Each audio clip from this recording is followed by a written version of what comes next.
चलो अब सुनिए ध्यान से। लास्ट क्लास के अंदर हम लोग ना एक टॉपिक पढ़ रहे थे और उस टॉपिक का नाम क्या था? This is experimental study of photoelectric effect.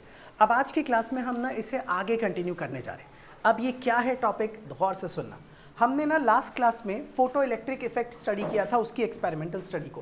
पहला इफेक्ट हमने पढ़ लिया था, इफेक्ट ऑफ इंटेंसिटी, और इसमें हमने ये पढ़ा था कि जैसे जैसे आप लाइट की इंटेंसिटी बढ़ाते हैं फोटो इलेक्ट्रिक करंट बढ़ता है। दूसरा हमने पढ़ा था effect of potential on photo electric current.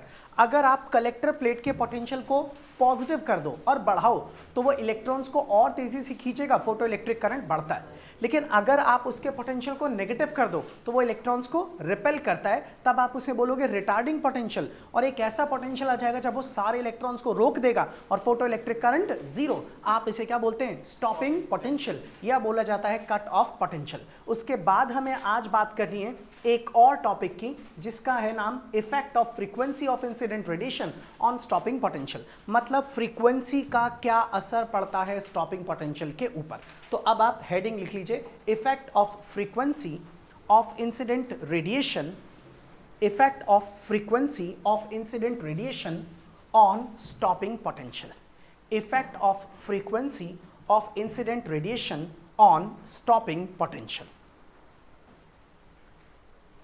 On stopping potential. सभी बच्चे बोर्ड पर ध्यान देना, सुनो। लास्ट क्लास में हमने जो सेटअप तैयार किया था, एक्सपेरिमेंटल सेटअप, आज मैं फिर से वही सेटअप तैयार कर रहा हूं। आप लोगों को दोबारा ड्रॉ नहीं करना। आपको याद होगा ये हमारे पास था इवैक्यूएटेड एक चैम्बर, एक वैक्यूम चैम्बर कांच का। इस तरीके से हमने बना दिया था इवैक्यूएटेड ग्लास ट्यूब। यहां पर हमने लगाई थी एक क्वार्ट्ज विंडो। इस जगह पर हमने रखी थी एमीटर प्लेट, इस जगह पर हमने रखी थी कलेक्टर प्लेट, और ये कहा था कि हमें एक सोर्स ऑफ लाइट रखना था। तो मैंने इस तरीके से यहाँ पर ले लिया था एक सोर्स ऑफ लाइट, और इसमें से जो रेडिएशन थी वो निकल करके आ रही थी और मेटल प्लेट पर गिर रही थी, जिसकी वजह से इसमें से क्या निकल रहे थे? इलेक्ट्रॉन्स। और ये इलेक्ट्रॉन्स इस तरीके से आगे की तरफ मूव कर रहे थे। These are the negatively charged particles, electrons. ये एमीटर प्लेट से इलेक्ट्रॉन निकल रहे थे और कलेक्टर प्लेट तक पहुंच रहे थे। इसके बाद हमने इस पूरे के पूरे सेटअप को एक अरेंजमेंट से जोड़ दिया था, जिसमें हम वोल्टेज को अपने हिसाब से कम या ज्यादा कर सकते थे। ये अरेंजमेंट होता है पोटेंशियल डिवाइडर अरेंजमेंट। इस तरीके से हमने इसको बना रखा था ऐसे करके। और इसके बाद मैंने इसमें बैटरी जोड़ रखी थी, that is a high tension battery, जो कि ज्यादा वोल्टेज वाली बैटरी थी इस तरीके से, और इसको ये जोड़ दिया था।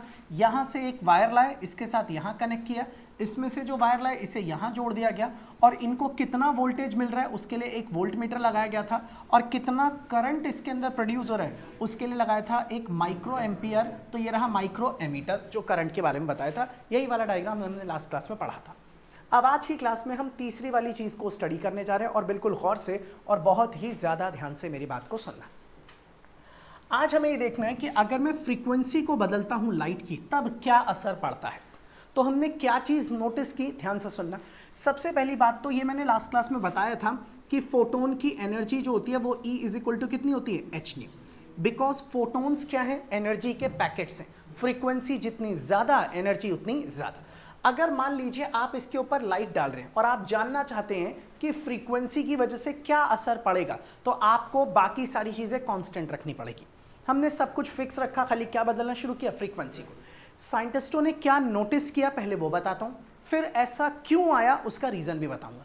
उन्होंने ये देखा जैसे जैसे हम लाइट की फ्रीक्वेंसी बढ़ा रहे हैं, वैसे वैसे ना स्टॉपिंग पोटेंशियल की वैल्यू भी क्या हो रही है? बढ़ती जा रही है। मतलब आप लाइट की फ्रीक्वेंसी बढ़ा दो, आपको स्टॉपिंग पोटेंशियल भी बढ़ाना पड़ेगा, और फ्रीक्वेंसी बढ़ाओगे स्टॉपिंग पोटेंशियल और बढ़ाना पड़ेगा। इसका मतलब जैसे जैसे आप फ्रीक्वेंसी बढ़ाते जा रहे थे, इसके अंदर करंट भी आपको दिख रहा था, और आपको उस करंट को वापस जीरो करने के लिए पोटेंशियल को क्या करना पड़ रहा था? बढ़ाना पड़ रहा था। इसका मीनिंग क्या था? कहते हैं कि जब आप फ्रीक्वेंसी बढ़ाते हो तो फोटोन की एनर्जी ज्यादा होती है, बढ़ जाती है। ज्यादा एनर्जी वाला फोटोन अगर पड़ेगा मेटल की प्लेट पर, तो जो इलेक्ट्रॉन्स है वो ज्यादा एनर्जी को क्या कर लेंगे? एब्जॉर्ब। और अगर वो ज़्यादा एनर्जी को एब्जॉर्ब करेंगे तो उनको जितनी एनर्जी चाहिए अपने आप को निकालने के लिए उतनी एनर्जी का इस्तेमाल करके वो मेटल प्लेट से कहाँ निकल जाएंगे, बाहर। और जब वो मेटल प्लेट से बाहर निकल जाएंगे तो जो ज़्यादा फालतू की बची हुई एनर्जी है उस एनर्जी का इस्तेमाल करके वो बाहर किसमें क्या करेंगे, मोशन। मतलब वो बाकी की बची हुई एनर्जी का इस्तेमाल करेंगे in the form of kinetic energy. और अगर इलेक्ट्रॉन्स की काइनेटिक एनर्जी ज़्यादा होगी तो ऑब्वियस सी बात है उनको रोकने के लिए जो स्टॉपिंग पोटेंशियल लगेगा वो कैसा लगेगा, ज़्यादा। आप फ्रीक्वेंसी और बढ़ाओ, इलेक्ट्रॉन्स को मिलने वाली एनर्जी और भी ज्यादा, लेकिन इलेक्ट्रॉन फिर से अपने जरूरत भर की एनर्जी का इस्तेमाल करेगा वर्क फंक्शन की फॉर्म में और खुद को मेटल प्लेट से बाहर निकाल देगा। और जितनी की फालतू एनर्जी बचेगी वो सारी की सारी एनर्जी यूज होगी in the form of kinetic energy. और ज्यादा काइनेटिक एनर्जी है तो स्टॉपिंग पोटेंशियल भी क्या लगाना पड़ेगा, ज्यादा। इसीलिए फ्रीक्वेंसी बढ़ाने पर हमारा स्टॉपिंग पोटेंशियल भी बढ़ रहा था। वजह सबको समझ में आई? हमने ये देखा आप इंटेंसिटी को बढ़ाओ घटाओ स्टॉपिंग पोटेंशियल पर कोई असर नहीं पड़ता। आप इंटेंसिटी इंक्रीज कर दीजिए डिक्रीज कर दीजिए कोई फर्क नहीं पड़ेगा। इंटेंसिटी बढ़ाने से नंबर ऑफ फोटॉन्स बढ़ जाएंगे, नंबर ऑफ फोटॉन्स ज्यादा होंगे तो ज्यादा इलेक्ट्रॉन निकलेंगे, ज्यादा इलेक्ट्रॉन निकलेंगे लेकिन एनर्जी तो उतनी ही रहेगी जितनी एनर्जी पहले थी, क्योंकि आपने फ्रीक्वेंसी को चेंज नहीं किया। और अगर इलेक्ट्रॉन की एनर्जी उतनी है तो रोकने के लिए पोटेंशियल भी उतना ही लगेगा। इसका मतलब है आपका जो स्टॉपिंग पोटेंशियल है वो इंटेंसिटी पर डिपेंड नहीं करता। इससे पता लगता है कि stopping potential increases linearly with frequency. जैसे जैसे फ्रीक्वेंसी बढ़ाएंगे वैसे वैसे स्टॉपिंग पोटेंशियल भी बढ़ता जाएगा। मेरी बात सबको समझ में आई? अब आप सबसे पहले ना एक चीज ध्यान से सुनना। मैं अब आप लोगों के सामने एक सिंपल सा डायग्राम है जो ड्रॉ करने जा रहा हूं, रफ है, मैं ऐसे ही बना रहा हूं। आप अभी फेयर में आराम से इसको नोट करना बुक से। ये मैंने एक एक्सिस बना दी, दूसरी एक्सिस, यहां पर पोटेंशियल और यहां रख रहे हैं फोटो इलेक्ट्रिक करंट। शुरुआत में जब मैंने इस कलेक्टर प्लेट के पोटेंशियल को कितना रखा, 0 रखा, ध्यान से सुनना। तो उस टाइम पर कुछ ना कुछ फोटो इलेक्ट्रिक करंट रहा होगा। मैंने उस कलेक्टर प्लेट के पोटेंशियल को बढ़ाना स्टार्ट किया तो आपका फोटो इलेक्ट्रिक करंट भी बढ़ता जाएगा बढ़ता जाएगा बढ़ता जाएगा और एक टाइम पर करंट क्या हो जाएगा, सैचुरेशन करंट। अगर मैं उसके पोटेंशियल को 0 से नेगेटिव करना स्टार्ट करूं तो आप बोलोगे सर अब फोटो इलेक्ट्रिक करंट कम होते होते होते होते एक ऐसा टाइम आ जाएगा जब आपका स्टॉपिंग पोटेंशियल जो है, जब आपका पोटेंशियल जो है इतना हो जाएगा जो आपके सारे के सारे इलेक्ट्रॉन्स को रोक देगा और आप उस पोटेंशियल को क्या बोलोगे, स्टॉपिंग पोटेंशियल। समझ गए ना क्या बोल रहा हूं? यहां V0 का मतलब है स्टॉपिंग पोटेंशियल, 1 का मतलब है तब जब आपने लाइट की फ्रीक्वेंसी कितनी रखी, ν1। मान लीजिए आपने लाइट की फ्रीक्वेंसी को थोड़ा सा बढ़ा दिया अगर आप फ्रीक्वेंसी को बढ़ा देते हैं तो जाहिर सी बात है ज्यादा फ्रीक्वेंसी की वजह से जो इलेक्ट्रॉन निकलेंगे उनकी काइनेटिक एनर्जी ज्यादा, उनको रोकने के लिए स्टॉपिंग पोटेंशियल ज्यादा। तो अब आप देख रहे हैं जब फ्रीक्वेंसी ν2 है तब आप जब पीछे की ओर पोटेंशियल नेगेटिव में बढ़ाते जाए बढ़ाते जाए बढ़ाते जाए, इस बार आपका स्टॉपिंग पोटेंशियल पहले के कंपैरिजन में थोड़ा ज्यादा होगा। अगर फ्रीक्वेंसी और ज्यादा बढ़ा दी, अब इलेक्ट्रॉन के पास और ज्यादा काइनेटिक एनर्जी है, उनको रोकने के लिए स्टॉपिंग पोटेंशियल और ज्यादा चाहिए। अब की बार आपका ग्राफ और भी ज्यादा पीछे तक जाएगा। इसका मतलब ये हुआ कि कम फ्रीक्वेंसी पर कम स्टॉपिंग पोटेंशियल, ज्यादा फ्रीक्वेंसी ज्यादा स्टॉपिंग पोटेंशियल, और ज्यादा फ्रीक्वेंसी और ज्यादा स्टॉपिंग पोटेंशियल। तो ये रहा सबसे कम फ्रीक्वेंसी ν1, फिर उससे ज्यादा ν2 और सबसे ज्यादा कौन सी है, दैट इज ν3। मीनिंग समझ गए सब लोग ने? तो ये जो ग्राफ आप देख रहे हैं ना, ये किसका है, फोटो इलेक्ट्रिक करंट और पोटेंशियल का। This is the collector plate potential, इधर वाला पोटेंशियल पॉजिटिव और इधर वाला पोटेंशियल नेगेटिव। नेगेटिव पोटेंशियल रोकता है इसलिए इसको क्या बोल दिया गया, रिटार्डिंग पोटेंशियल, और आप चाहो तो इसे बोल सकते हो एक्सेलरेटिंग पोटेंशियल। मीनिंग क्लियर है? लेकिन याद रखना तीनों ही केसेस में फ्रीक्वेंसी कम तो स्टॉपिंग पोटेंशियल कम, फ्रीक्वेंसी ज्यादा स्टॉपिंग पोटेंशियल ज्यादा। लेकिन सैचुरेशन करंट कैसा है, सेम। ऐसा इसलिए क्योंकि अगर आपने इंटेंसिटी को फिक्स रखा है तो भैया फिक्स नंबर ऑफ इलेक्ट्रॉन निकल रहे होंगे। अगर फिक्स इलेक्ट्रॉन निकल रहे हैं तो उनका चार्ज भी कैसा है, फिक्स। और फिक्स चार्ज होगा, सारे इलेक्ट्रॉन करंट बना भी देंगे तो मैक्सिमम करंट जो बनेगा वो कैसा बनेगा, सेम, क्योंकि चार्ज कैसा है, बिल्कुल सेम। इसका मतलब इंटेंसिटी बढ़ाने और घटाने से स्टॉपिंग पोटेंशियल पर कोई असर नहीं पड़ने वाला। इसीलिए अलग अलग फ्रीक्वेंसी होने के बावजूद भी सैचुरेशन करंट कैसा है, बिल्कुल सेम। ठीक है, अब मैं आपको इसके बारे में लिखवा रहा हूं, फिर आप इसे ड्रॉ कीजिएगा। लिखिए, the greater the frequency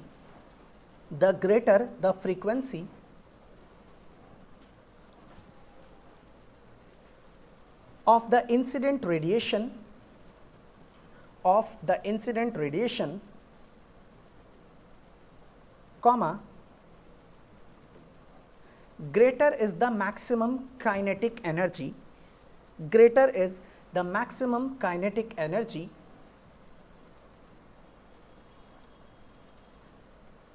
of the photoelectrons, of the photoelectrons,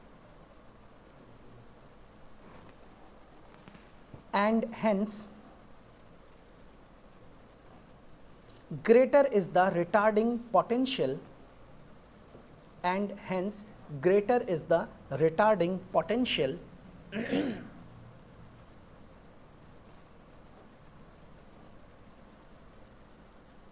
required to stop such electrons completely, required to stop such electrons completely, to stop such electrons completely, full stop. अब आप ना ये वाला डायग्राम ड्रॉ कर लीजिए, एक minute रुकिएगा।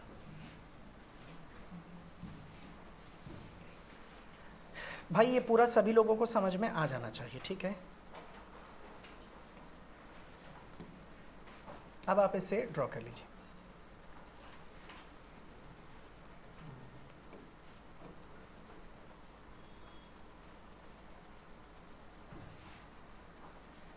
और ये ग्राफ का नाम भी लिख लेना।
ग्राफ सबको समझ में आ गया ना?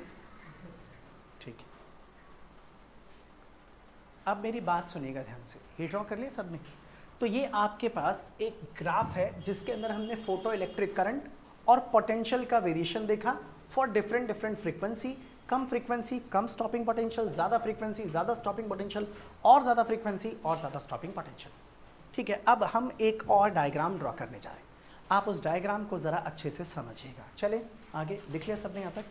ठीक है, नेक्स्ट। अब मेरी बात सुनना, मैं फिर से आप लोगों के सामने इस तरीके से एक सिंपल सा डायग्राम ड्रॉ कर रहा हूँ और आपको वो बुक से ही बनाना है। मैं बस आप लोगों को समझाने के लिए डायग्राम ड्रॉ करके दिखा रहा हूँ, या मैं इसको ऐसे ही बना लेता हूँ। देखिए, मान लीजिए आप लोगों के पास ये रही एक एक्सिस और ये रही दूसरी वाली एक्सिस। इस एक्सिस पर मैं रखने जा रहा हूँ स्टॉपिंग पोटेंशियल को और इस एक्सिस पर हम रखेंगे फ्रीक्वेंसी को। यहाँ पर मैंने क्या डाल दिया? 0। समझना बहुत ध्यान से, ये फ्रीक्वेंसी वाली एक्सिस है और ये कौन सी है? स्टॉपिंग पोटेंशियल वाली एक्सिस।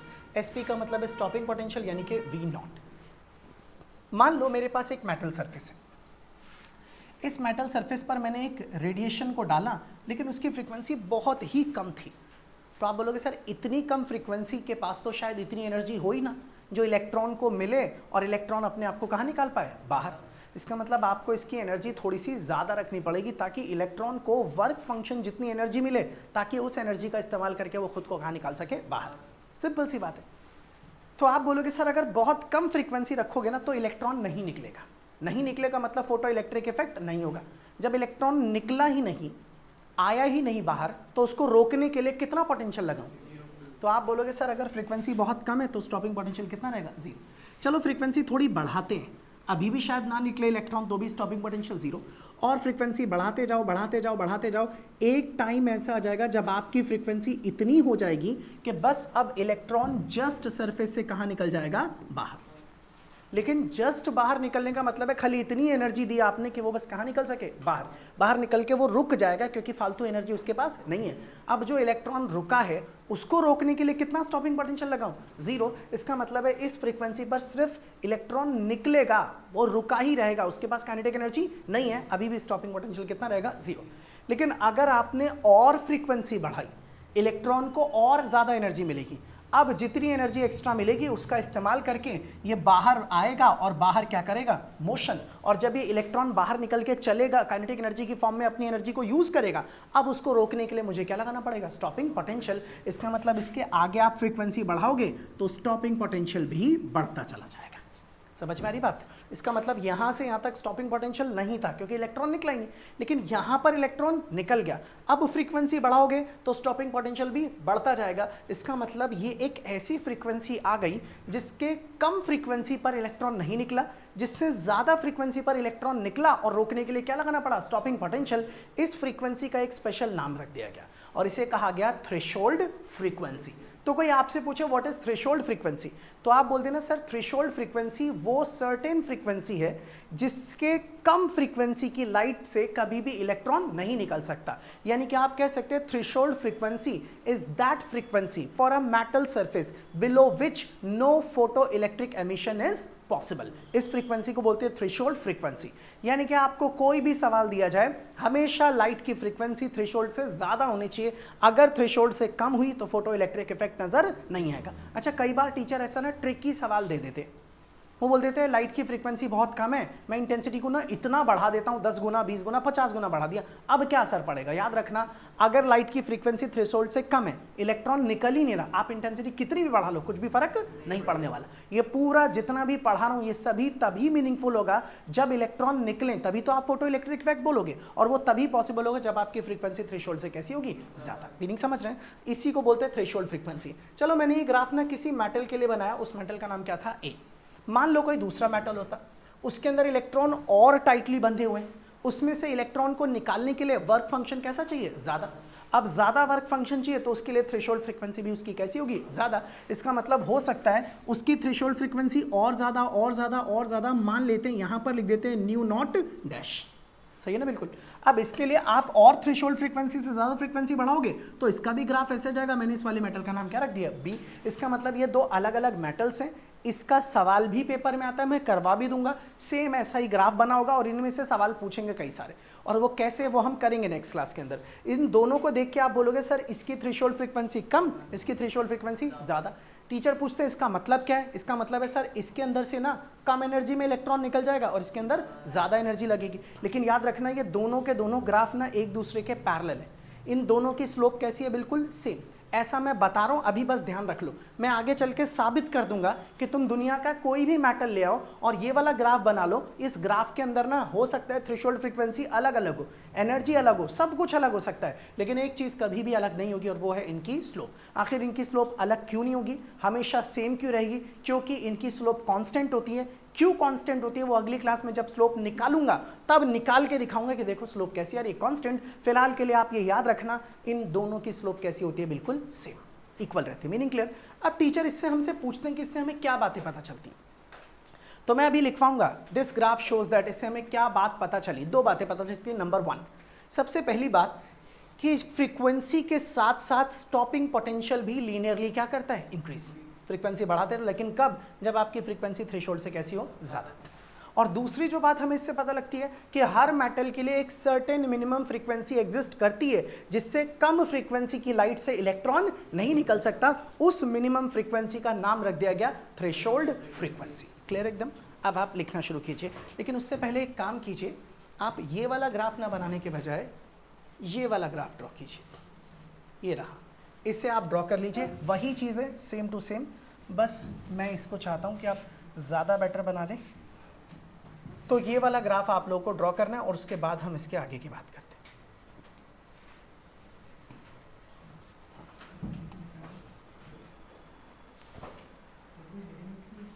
नहीं हेडिंग नहीं, इसके नीचे ही ये ग्राफ है ना, इसी के नीचे नाम लिख लेना, variation of stopping potential with frequency of incident radiation.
हाँ भाई, हो गया यहाँ तक क्लियर?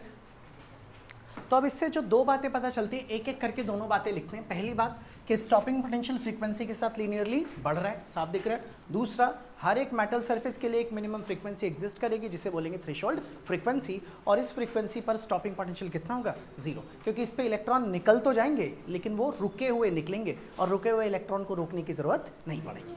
आप लिखिए इसके बारे में। चलिए, the graph shows that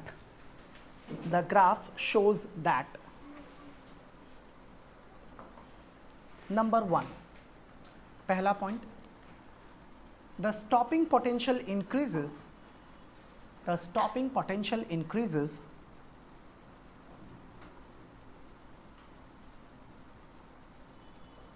linearly with frequency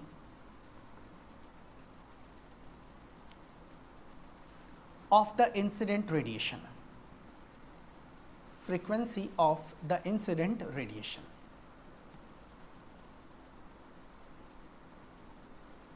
Number 2, there exist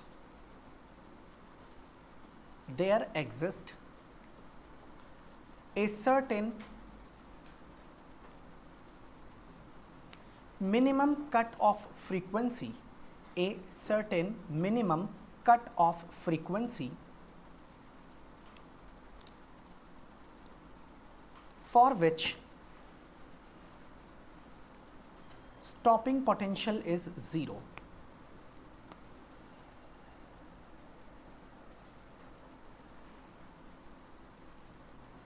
Called threshold frequency.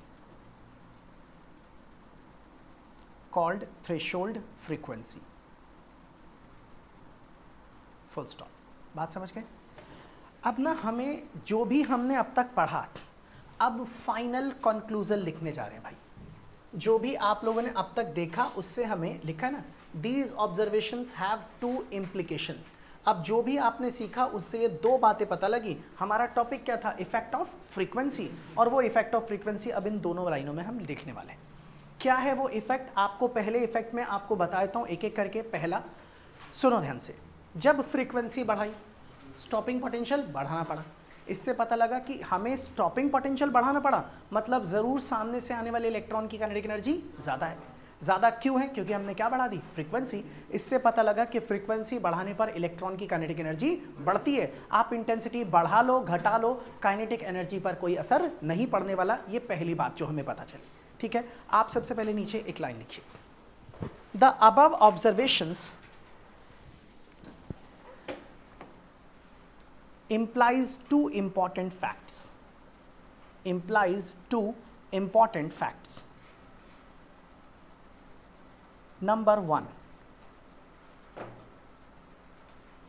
the maximum kinetic energy,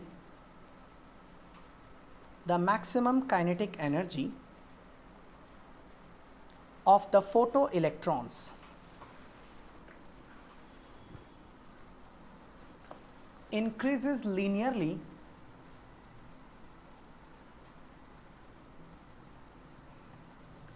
with the frequency of incident radiation. With the frequency of incident radiation. But is independent of intensity.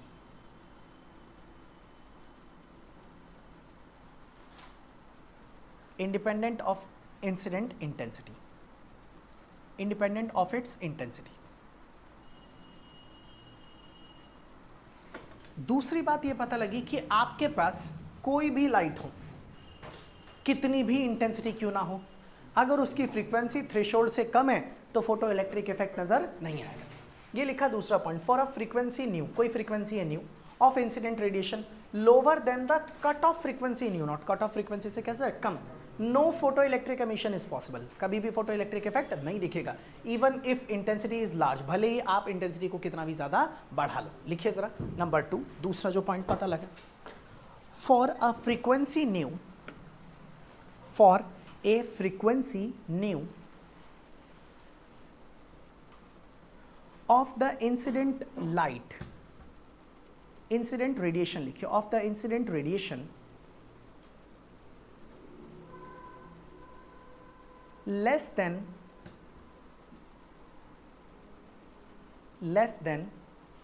the threshold frequency nu naught, less than the threshold frequency nu naught,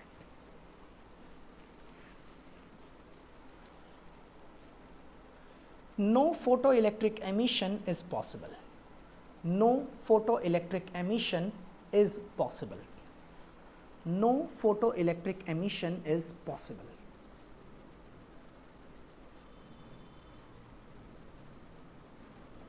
Even if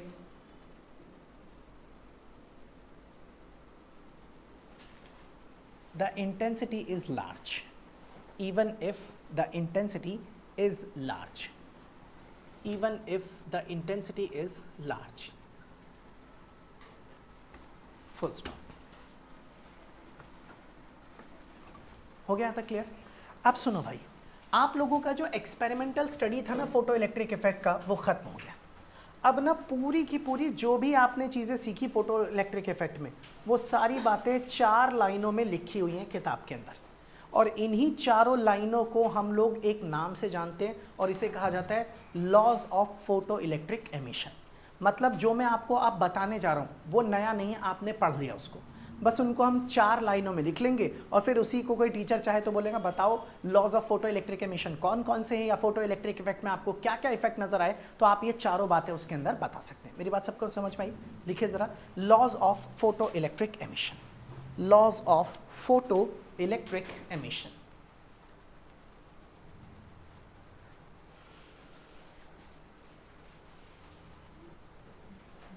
number 1, अच्छा सबसे पहला effect आपने क्या देखा था कि sir light की intensity बढ़ाते हैं तो फोटो इलेक्ट्रिक करंट बढ़ता है।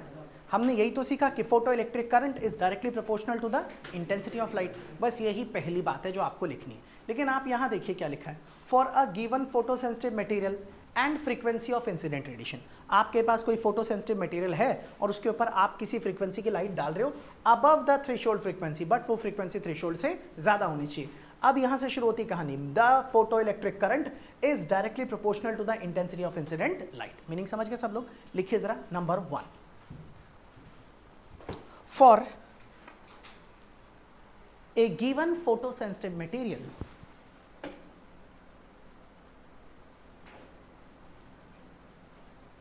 and frequency of incident radiation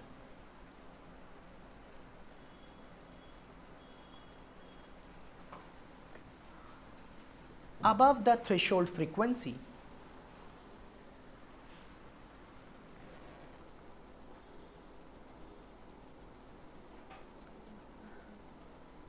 the photoelectric current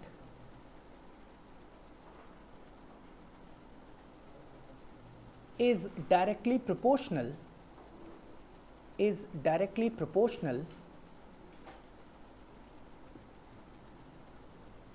to the intensity of incident light,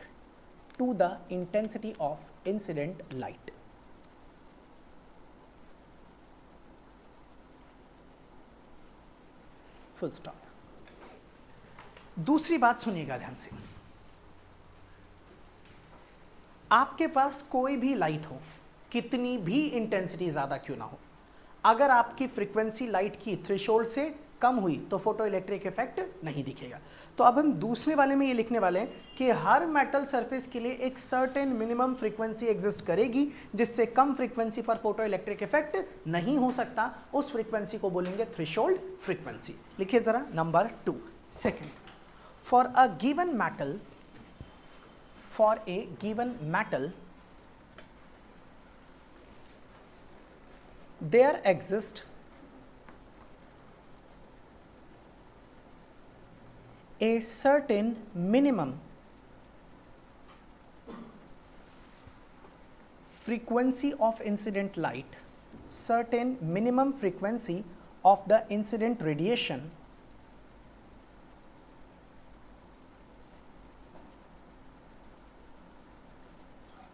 below which no emission of photoelectrons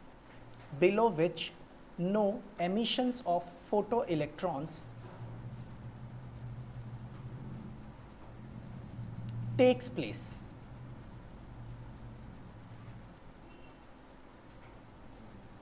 Full stop.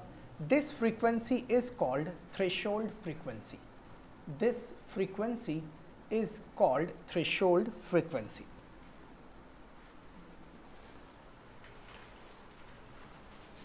तीसरी बात सुनिए, जैसे जैसे फ्रीक्वेंसी बढ़ाते हैं वो भी थ्रेशोल्ड के अबव, वैसे वैसे स्टॉपिंग पोटेंशियल बढ़ता जाता है, या फिर उसकी जगह बोल सकते हैं कि काइनेटिक एनर्जी बढ़ती जाती है।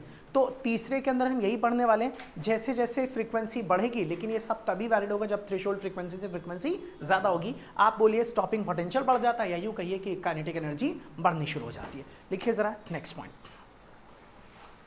above the threshold frequency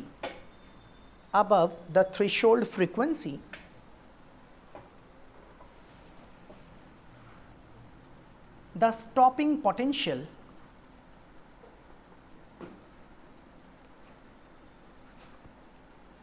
or equivalently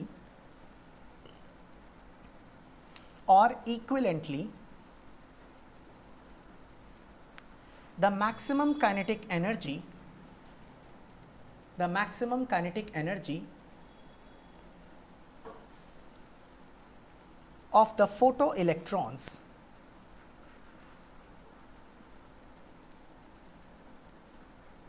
is directly proportional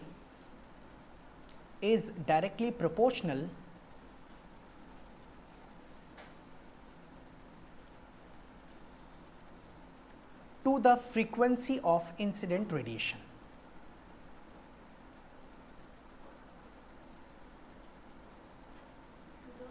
frequency of incident radiation,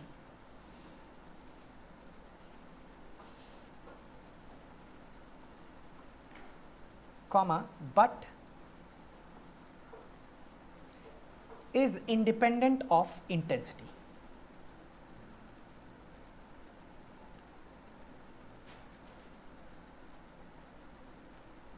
But independent of its intensity.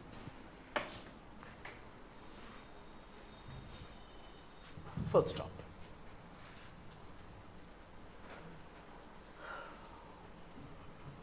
अब एक और पॉइंट है जो हम यहाँ पर डिस्कस करने वाले हैं। मेरी बात आप सुनना ध्यान से। देखिए, एक छोटी सी चीज़ आपको बता रहा हूँ। कहते हैं कि जैसे जैसे फ्रीक्वेंसी बढ़ाते हैं वैसे वैसे हमारा स्टॉपिंग पोटेंशियल भी बढ़ता है। किताबें लिखती हैं, मैंने भी यही लिखवाया है, डायरेक्टली प्रोपोर्शनल, बट एक्चुअल में वो डायरेक्टली प्रोपोर्शनल नहीं, प्रोपोर्शनली बढ़ता है। प्रोपोर्शनली मतलब फ्रीक्वेंसी बढ़ाने के साथ साथ स्टॉपिंग पोटेंशियल भी बढ़ता है, बट ऐसा मत समझना कि फ्रीक्वेंसी डबल कर दी तो स्टॉपिंग पोटेंशियल भी डबल नहीं होगा, अलग होता है। तो बेटर रहता है कि इसे डायरेक्टली प्रोपोर्शनल ना बोलने के बजाय बस ये बोला जाता है कि लीनियरली स्टॉपिंग पोटेंशियल इंक्रीज करता है, किसके साथ?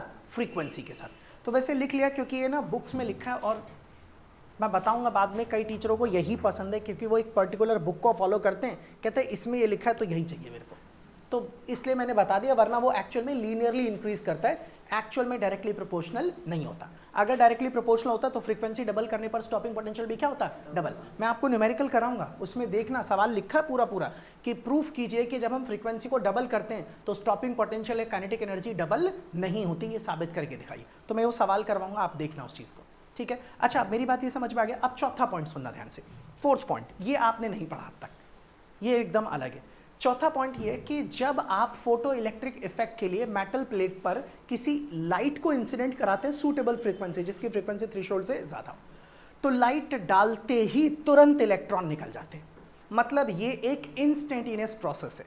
ऐसा नहीं है कि आप लाइट डालो फिर आपको इंतजार करना पड़ेगा कुछ देर बाद इलेक्ट्रॉन निकलेंगे, ऐसा बिल्कुल नहीं है। जैसे ही लाइट डालते हैं तुरंत ही इलेक्ट्रॉन्स निकल जाते हैं। जब हमने इसको बहुत ज़्यादा अच्छे तरीके से ऑब्जर्व किया तो पता ये चला कि लाइट डालने के 10 की पावर -9 सेकंड से भी पहले ही इलेक्ट्रॉन्स कहाँ निकल जाते हैं? बाहर।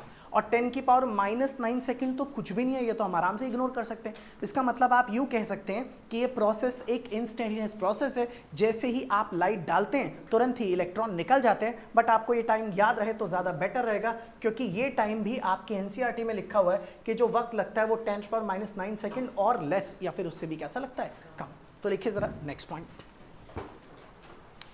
The photoelectric emission, the photoelectric emission is an instantaneous process.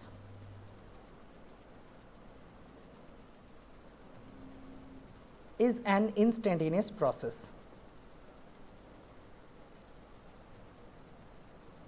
Full stop. The time lag between the time lag between incident radiations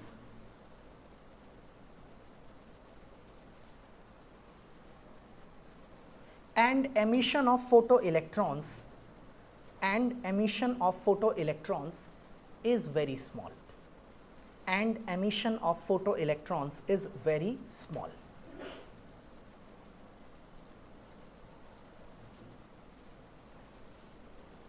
Less than 10 raised to the power -9 second. Less than 10 raised to the power -9 seconds.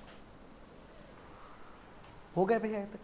तो अब आज की class में हम लोगों ने पूरे का पूरा फोटो इलेक्ट्रिक इफेक्ट खत्म कर दिया, laws of photoelectric emission कर लिए, और अब ना बाकी की जो बची हुई चीज़ें हैं वो करेंगे अगली क्लास के अंदर, और आज की क्लास यहीं पर फिनिश।